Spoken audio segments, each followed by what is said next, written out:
What I've sort of gradually learnt and experienced myself, trying to practice, trying to understand, trying to reflect on the teachings, on the material, and trying to meditate on it, trying to really sort of realize it and get the perspective that's being recommended, which is a very long process, of course.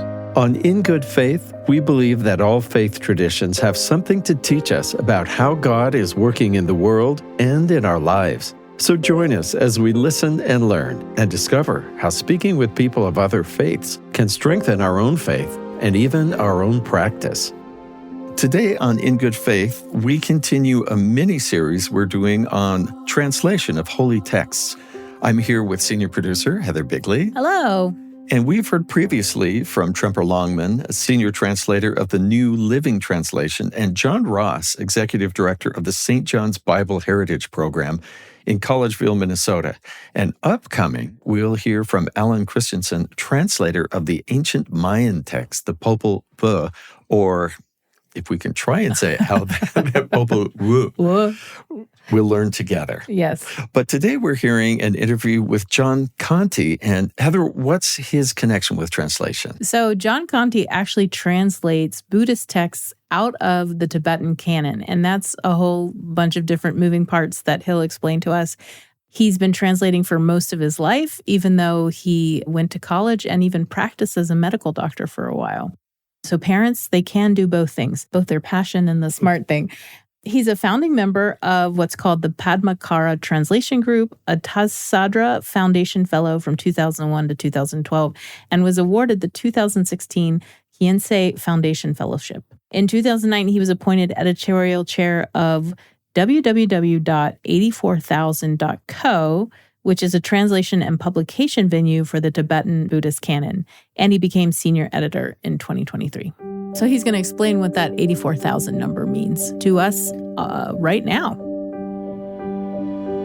It's very commonly said that there are 84,000 different negative mind states, and there are 84,000 teachings that the Buddha gave to combat them. And the negative mind states are kind of classified into what's sometimes called the three poisons. So attachment, aversion, and ignorance. That feels like an indictment right there. Just It's something we all have as a sort of primitive instincts, that guide how we defend ourselves. And, we need to do that. But take them too far and they become an impediment to awakening and understanding how things really are. Within those three broad categories, there are said to be 21,000 related to attachment, 21,000 related to aversion, which of course includes fear and hate and anger and all of those things, and 21,000 related to ignorance or confusion or, just getting things wrong. And there are other ways where you can break it down further. And there are some quite detailed explanations of how the various different mental states that one can generate are sort of antidotes to them. But it's not something that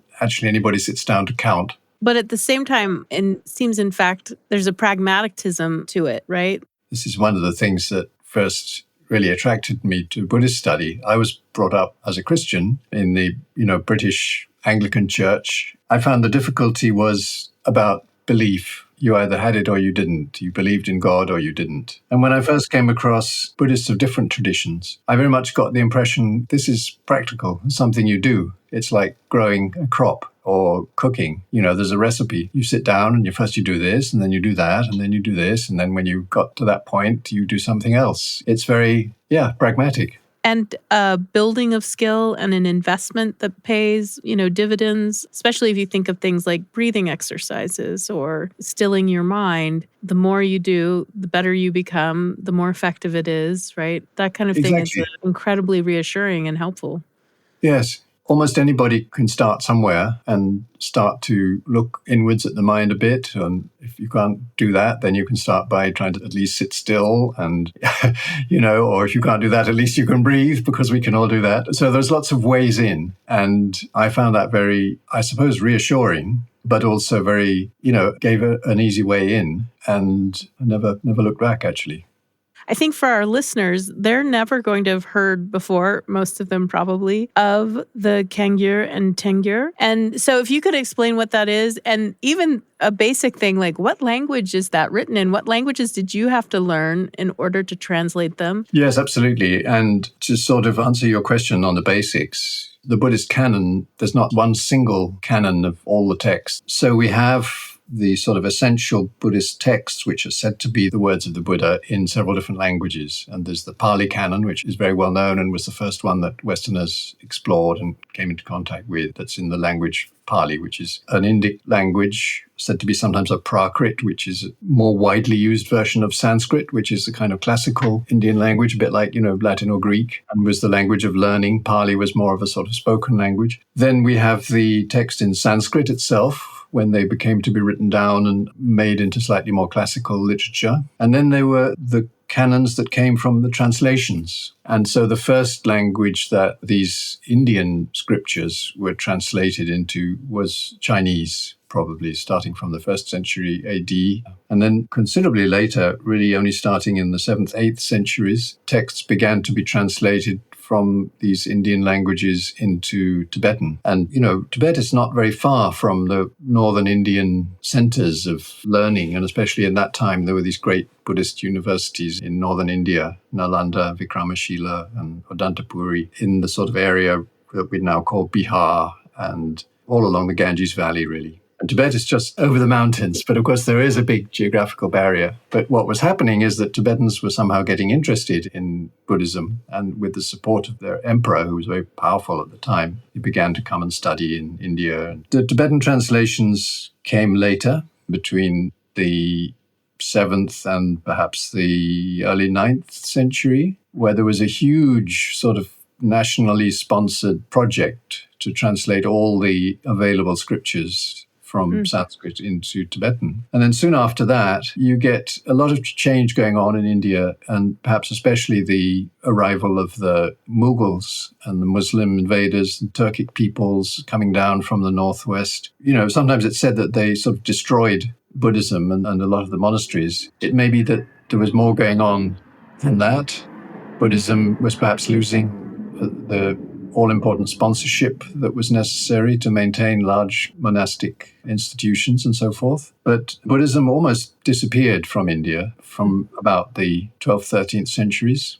And the Tibetan translations represent a kind of snapshot sample of all of that literature that was almost literally frozen, taken to Tibet and maintained for a millennium, without much change. So we have Pali, we have Chinese, and we have Tibetan. Those are the three main canons. So you ended up having to learn Tibetan. Is that what I'm gathering? Nobody forced me to. So you had the privilege of learning Tibetan. But yes, my main contacts eventually were with Tibetan Buddhist teachers, and so I learned Tibetan gradually. I didn't really sort of say I'm going to be a translator. It was more that, I was involved in studying and practicing all of this material, and we had to try and understand it. We were getting explanations and oral teachings, but we also wanted to get down to the texts and, really see what they were. Yeah. So I've heard a couple of things, these kind of aphorisms maybe. One is that translation, is a betrayal. I've heard that translation is interpretation. I've heard that translation is commentary. As a translator, what do you think of, or how do you kind of think of the work that you're doing?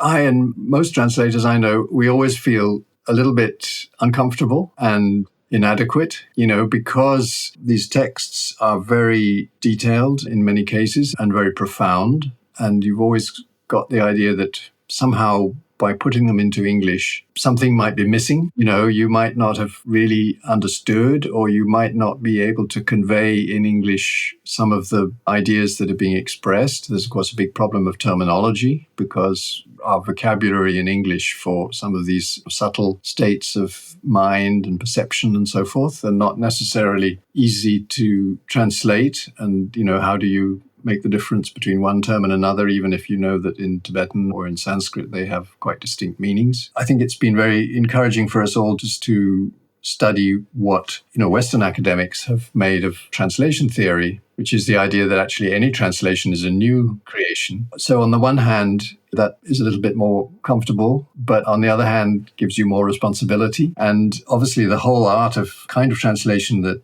we're doing is to stay as accurate and faithful as possible to the original. But also it has to communicate, it has to mean something to readers. So you're translating the words, you're translating a text, but it's also a cultural transfer. It's a cultural transmission. You're changing ideas and concepts which hardly exist in our world and trying to make them accessible without losing too much. Yeah. So I was still kind of explaining about the Kanjur and Tenjur. And of course, these are canonical scriptures. The Kanjur is supposed to be the scriptures that actually record the teachings that the Buddha himself gave. Or if not the Buddha, then people very close to the Buddha, sort of speaking under his inspiration. But these are the sort of words that are the foundation of the whole edifice. And then the Tenjur is the Tibetan collection of teachings and writings from the great scholars of Buddhist India,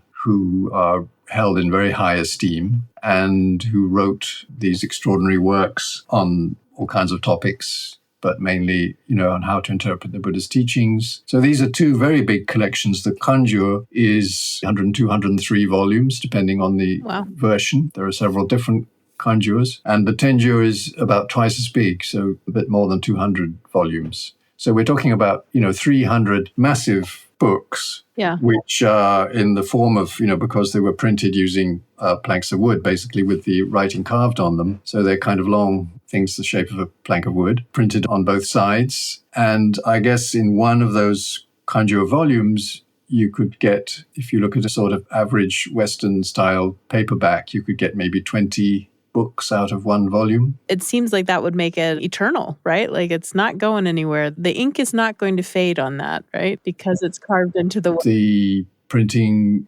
technology was kind of simple in a way, but very carefully done. It was involved preparing the wood very carefully, finding the right kind of wood. And then you have these very skilled carvers who would be carving in a mirror image, of course, because it has to be, like a negative for a film. And then they roll ink onto the wood and then put a piece of paper and roll a roller over it so that all parts of the letters get printed. Wow. But yes, there's lots and lots of these huge libraries full of these, what we call in technical terms, a xylograph, meaning a woodblock print. And of course, this was a contrast to the way that the texts were brought to Tibet. Sanskrit texts were brought to Tibet from India, most commonly on palm leaves and sometimes on birch bark. Again, the same sort of shape, but a little bit smaller. And they would be manuscripts, people calligraphing the books on them. When I hear you talk about this, I'm just struck by how important these words were to these people. The investment in time, in developing the skill, in developing the technology, in order to make sure that these words are preserved and heard by so many people. And you're part of that.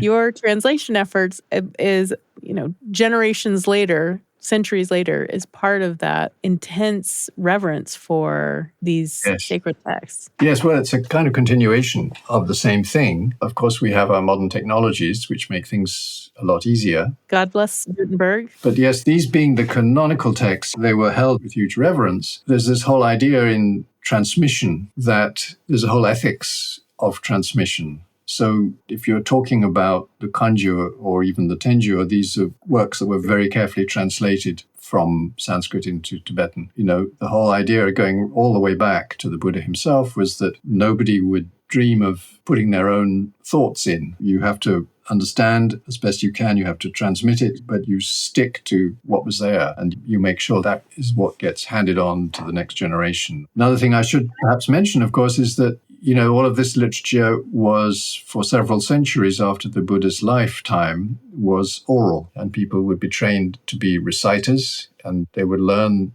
all of these scriptures by heart, or as many as they could. And then they would have systems, where the communities would get together and people would recite what they'd remembered, and other people would check, that what they'd remembered was correct and all of that. And it was, I suppose, again, about the sort of 1st century AD, around the time of Christ, that the text began to be written down, whether in Pali or in Sanskrit or whatever it might be. I do want to ask a follow-up question about the transference from Pali to Sanskrit. The way I'm interpreting that in my brain is it went from something that was a little more colloquial and a little more sort of the parlance of the average person to something that is a little more formal and raised. Am I misinterpreting that, or? In some ways, no, but the way that we as Western historians have seen this has changed, especially over the last 40, 50 years, I suppose. In the beginning, when Westerners first came across Pali, they sort of took it as the Pali Buddhists had sort of presented it as being the kind of the original early teachings of the Buddha that were later sort of formalized in Sanskrit. But it's not really how it happened. In fact, the Pali texts are not any older than the Sanskrit texts. The different Buddhist communities in India sort of divided, and they had different ideas and different interpretations, particularly about the monastic rules. So what tended to happen was that especially towards the south, there were people who preserved the literature in Pali when it was written down. The difference between Pali and Sanskrit is not enormous. It's a little bit like perhaps the difference between Spanish and Italian or something like that, or maybe even less. The words are recognizably the same. They just have slightly different spelling. So there's not a huge difference, but the two languages coexisted.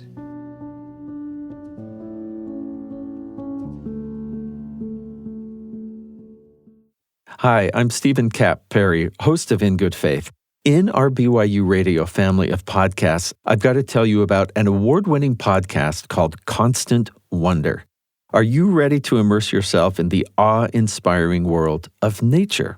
That's what Constant Wonder does. Host Marcus Smith brings us on trips and conversations with people whose lives have been touched by the beauty of the earth and exploring its mysteries. If you crave some adventure and you want to travel the earth, but it's hard to fit into your schedule, do what I do and listen to Constant Wonder, riveting conversation with individuals whose lives have been impacted and changed by their explorations of the earth's beauty and its mysteries. Constant Wonder, wherever you get your podcasts. This is In Good Faith. We're speaking with John Canti about translation of the Buddhist Tibetan canon. Let's dive in. You were studying medicine and anthropology at Cambridge, and this is where you actually come across Buddhism for the first time. You decide to, instead of, practicing medicine, you're going to actually go into translation. This is a fascinating story. Will you share that with us? I would love to know what drew you to Buddhism and what then drew you to change sort of your professional plans. I went to Cambridge University to study medicine, and we were all sort of mixed in, not just medical students, but mixed in with other people. In my college, my neighbor was somebody who had come to study Sanskrit and Pali, and he'd been on a sort of gap year to India and Nepal and met some Tibetans and, was very keen on it. It was thanks to him that I got interested in Buddhism, but I continued to study medicine. We had a very interesting group in Cambridge of a sort of university Buddhist group, and we had guests from all kinds of Buddhist traditions coming to give talks, and I got quite involved with, helping to run it and invite people and so forth. After 3 years in Cambridge, went to London to do the clinical part of the studies, and I worked in doing all of that, got qualified. But at the same time, I had met and was continuing to meet and study with some of the very great Tibetan teachers of the particular tradition I followed. The last generation to have their full education and upbringing in Tibet itself. I several times wondered what to do. I sometimes thought, this is so extraordinary, all of these teachings, I would love to sort of do it full time. But my teachers always said, no, it's really good to practice medicine. So I carried on, and I actually did work as a hospital doctor for several years and ended up being a little bit fed up with the sort of university rat race. So I ended up getting a sort of job in Nepal with an NGO that ran services for TB and basic laboratory services in the quite remote mountains. And it was Nepali culture, different from Tibetan culture, but up in the north of where I was working, there were Sherpas and Tibetans and other Buddhist ethnic groups. It was a difficult job as well as being a wonderful one. So I did that for 2 years, but in the meantime, one of the teachers I was involved with was beginning to set up a place in France where people could study and do retreat practice. And I had the invitation to come and take part in a traditional 3-year closed retreat in France. Yeah. And so I did that. I was still practicing medicine in a way. I was with a group of 20 people. It was literally a closed retreat. We didn't go out at all for those 3 years, a bit more than 3 years, actually. So I was kind of some use to my fellow retreatants as a doctor. And I had to learn a bit of dentistry as well because people had tooth problems. So that was when we started. As I said, we had a lot of material we were studying and practicing, and we needed to translate it to be able to understand it. When I came out, I actually, again, continued to practice medicine a little bit in the sense that at that point, there were a lot of Tibetans who were coming to France for medical treatment, and what was available in India wasn't very good, and I was a kind of interface between the specialists and hospitals in this area and Tibetans who were coming to seek help. But at the same time, I was continuing, the translation and study practice that we were all quite intensely involved with here as a small group. And one of my teachers said, well, practicing medicine is great. Don't forget all about it. It's still useful. But there are quite a lot of doctors. We can always find them, but there aren't many people studying and translating this material. So perhaps it's good to concentrate on that. I was just thinking what a relief it would have been for those Tibetan refugees to meet someone who could help them and who understood where they were coming from and who perhaps spoke a language that they could understand. And you must have appeared like an angel for these people, to help them interface with the French medical system. I don't know whether I appeared like an angel or not, perhaps not all the time. I doubt that would be difficult to keep up, but I did what I could. And in a way, for me, it was very rewarding as well. Some of the people that came for treatment were very accomplished practitioners, meditators, lamas, and scholars. And it was a privilege to get to know them and to have that, a very potent bridge, if you like, to accompany them in, difficult times sometimes and, in a way quite intimate. I don't know if I was as helpful to them as would have been possible, but they were very helpful to me for sure. And I learned a lot. Yeah, that just seems actually the most rewarding human relationships are that way, right? We both offer what we have to offer and are rewarded by the other person. So that's really beautiful. And I think, in a way, it's been very helpful for me for my translation work because, as I said, as translators of this material, we're really in a kind of interface between cultures. And so to have a kind of deep appreciation and understanding of the Tibetan culture and sort of through that sort of more general Buddhist culture, sort of understanding the cultural background and the environment. I think when you talk about transmission, it's not just literally what's in the words, but it's trying to convey all of the attitudes and the perspectives and the expectations, cultural expectations and so forth that lie behind them. It's a difficult process. I once was in France and I was asked to help this director create English subtitles for a French documentary that she had made actually about Algerians during the Algerian War. And I so quickly came up against my limitations. But it was like my brain was on fire the whole time trying to do this translating work. But I also knew that I had to call, I had North African friends, I'm seeing this in the language. I don't know what that is. Can you explain that to me? Help me so I can create something for the English subtitle. It was one of those things where I was filled with so much admiration for people who do this on a regular basis. And I thought they're using every part of their brain, it feels like. But I also kind of wonder, because you're working with texts that are considered sacred, I know you said when you join Buddhism, you're not really asked to believe anything. You don't have to make this leap of faith. But is there ever a sense of confirmation as you translate? Oh, I got that right. Or do you ever have that kind of experience? Oh, definitely, yes. When I said that Buddhism is, in a way, it's kind of recipe, as you go deeper and you get more involved, it comes back to yourself and how you see yourself, how you see your interactions with the world, how you, when you're faced with problems, what you do about it. And I've really found, yes, an extraordinary sense of meaning and depth by, the more I get into these texts, the more I can see from all sorts of different aspects, because they cover a lot of perspectives. The thing is, the Buddha's teachings that you find in the great sutras of the Kangyur are very like, if a teacher was going around nowadays talking to different audiences and explaining, what to do, what's important in life, how to tackle one's emotions, how to deal with difficulties, how to find happiness, all of those kind of things. The way that he or she would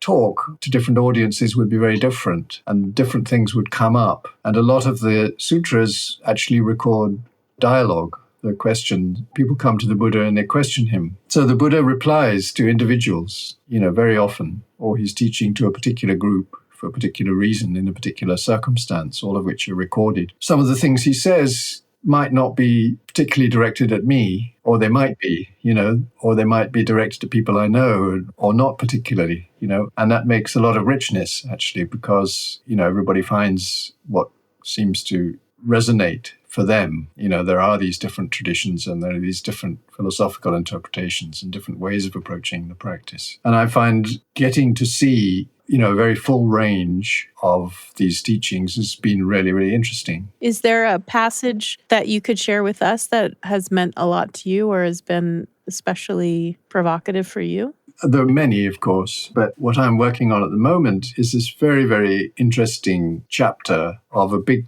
collection of texts in the Kangyur, which is called the Avatamsaka, the Buddha Avatamsaka, which also exists in Chinese. It was translated as the flower ornament scripture. It's a whole category of scriptures, but it's also all one sort of narrative. But the chapter I'm working on actually goes into a fascinating level of detail on what is really meant by a Buddha. And there's this expression, a Tathagata, which is a Sanskrit word meaning somebody who has arrived in suchness, how things really are, the qualities of awakening, the fact that a person embodies awakening, which is a sort of more like a sort of principle or something that's immanent everywhere, is complicated. So how do Buddhas arise and what do they do? What's the nature of their body, their speech, their mind, the way they teach, the way they die, the way people can relate to them? It goes into these sort of 10 topics in great detail using these wonderful metaphors and analogies, a lot of them to do with the weather and clouds and rain and things like that. And it's very inspiring, it's very poetic, but deeply meaningful. And so at the same time, you get from